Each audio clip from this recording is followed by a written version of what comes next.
ପିଲାମାନେ ଆମେ ବହୁତ ପରିଶ୍ରମ କରି ଏହି ପ୍ରଶ୍ନ ଉତ୍ତର ଗୁଡ଼ିକ ସିଲେକ୍ସନ୍ କରି ଏହି ଭିଡ଼ିଓଟି ପ୍ରସ୍ତୁତି କରିଛୁ, ଯାହାକି ତୁମ ଏହି ବାର୍ଷିକ ପରୀକ୍ଷାରେ ଆସିବାର ପୁରା 100% ଚାନ୍ସ ରହିଛି।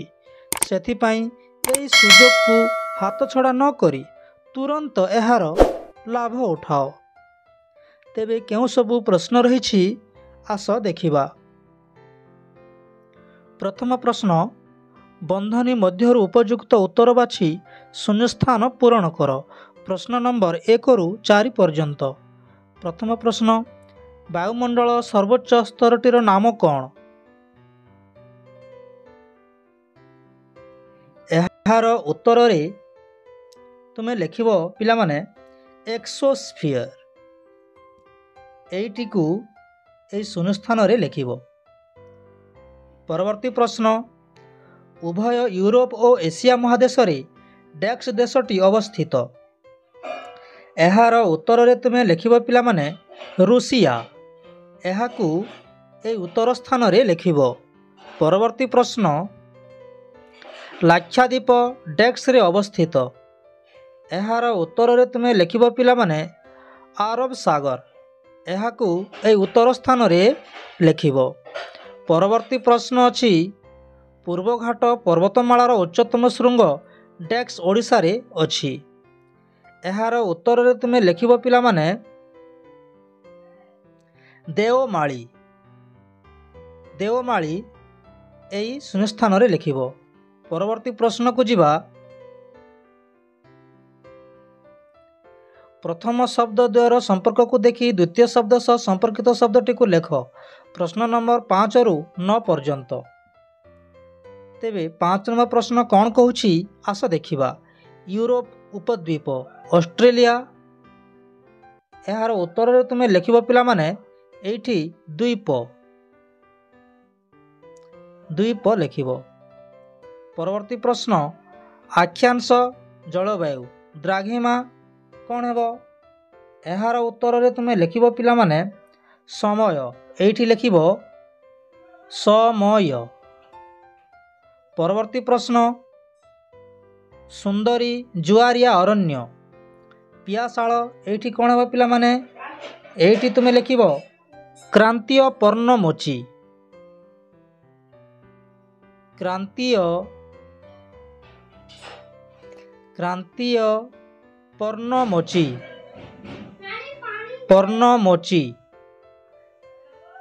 ପରବର୍ତ୍ତୀ ପ୍ରଶ୍ନକୁ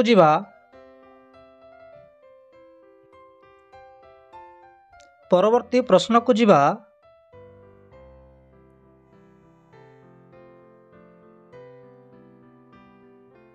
ଏସିଆ ଷ୍ଟେପି। ଆଫ୍ରିକା ହେବ। ଏହାର ଉତ୍ତରରେ ଲେଖିବ ପିଲାମାନେ ସାଭାନ୍ନା। ଏଇଠି ଲେଖିବ ସାଭାନ୍ନା।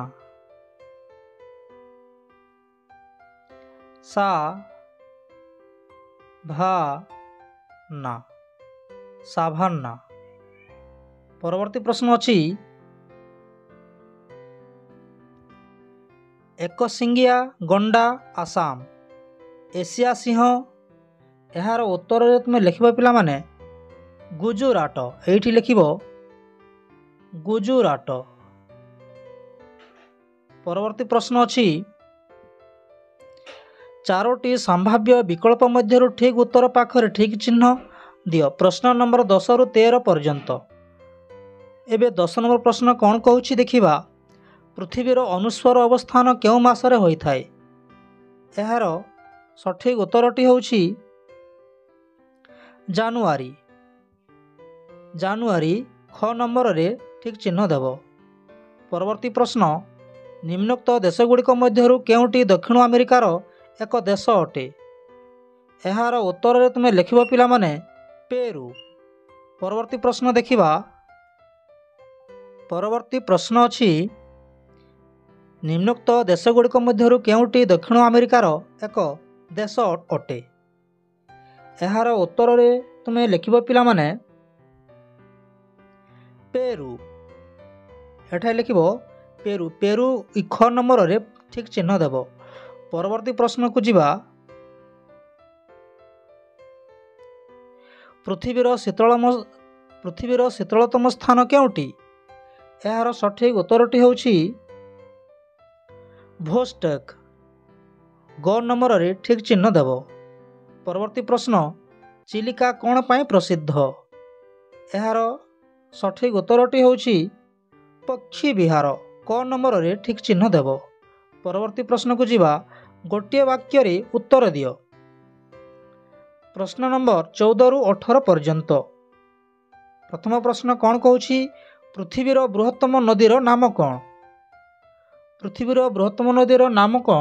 ତୁମେ ଲେଖିବ ପୃଥିବୀର ବୃହତ୍ତମ ନଦୀର ନାମ ହେଉଛି ଆମାଜନ। କ'ଣ ଲେଖିବ? ଆମାଜନ। ପରବର୍ତ୍ତୀ ପ୍ରଶ୍ନକୁ ଯିବା। ମରୁଭୂମିରେ କାହିଁକି ଅଧିକ ଓଟ ଦେଖାଯାଆନ୍ତି?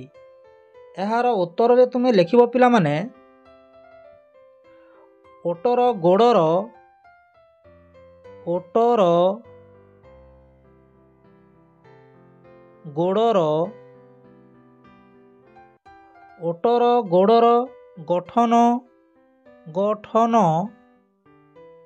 ବାଲିରେ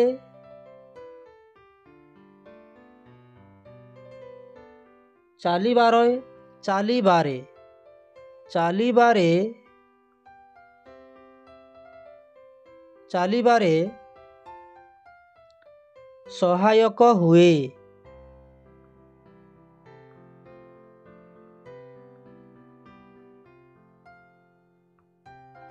ବାକ୍ୟଟି ଆଉ ଥରେ କହିଦେଉଛି ପିଲାମାନେ, ତୁମେ ଲେଖିବ ଓଟର ଗୋଡ଼ର ଗଠନ ବାଲିରେ ଚାଲିବାରେ ସହାୟକ ହୁଏ।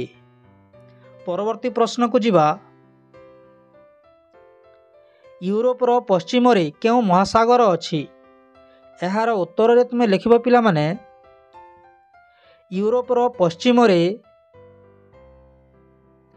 ଆଟଲାଣ୍ଟିକ୍ ମହାସାଗର ଅଛି। ଆଟଲାଣ୍ଟିକ୍ ମହାସାଗର ଅଛି।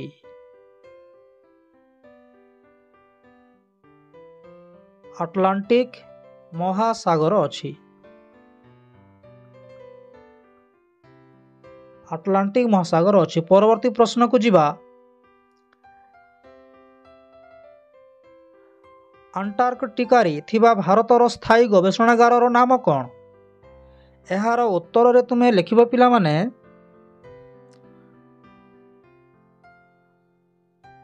ମୈତ୍ରୀ। ତୁମେ ଲେଖିବ ମୈତ୍ରୀ।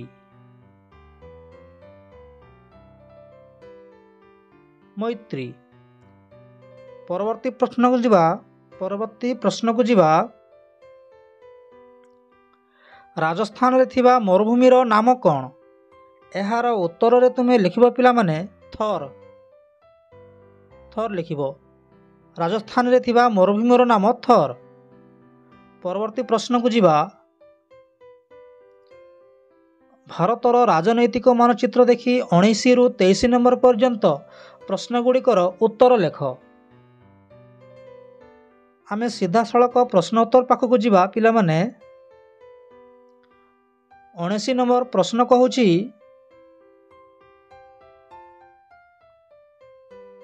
କେରଳର ପୂର୍ବରେ କେଉଁ ରାଜ୍ୟ ଅଛି?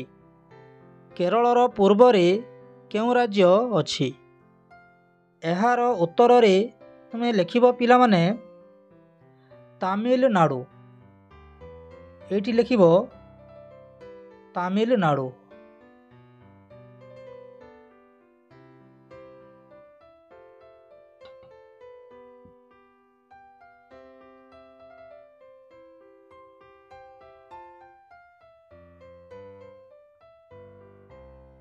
ପରବର୍ତ୍ତୀ ପ୍ରଶ୍ନକୁ ଯିବା।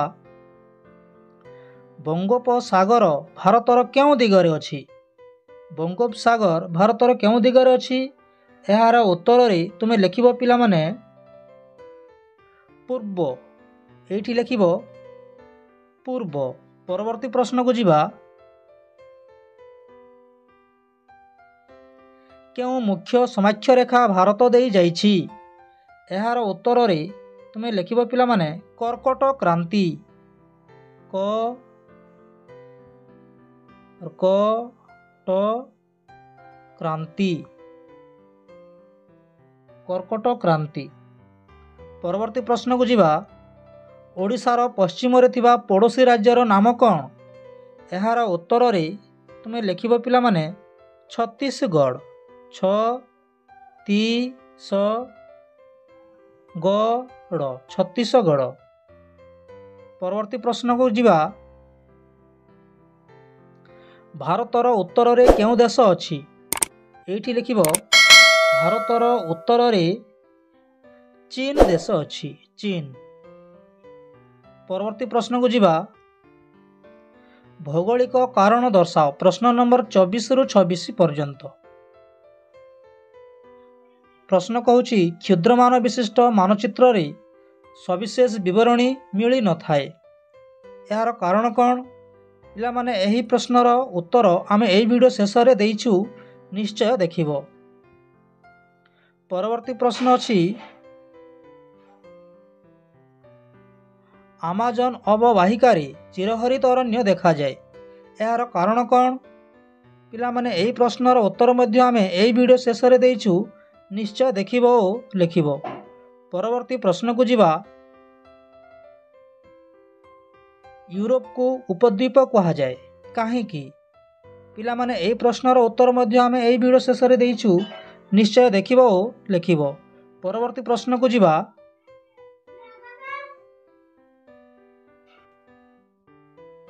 ପରବର୍ତ୍ତୀ ପ୍ରଶ୍ନ ଅଛି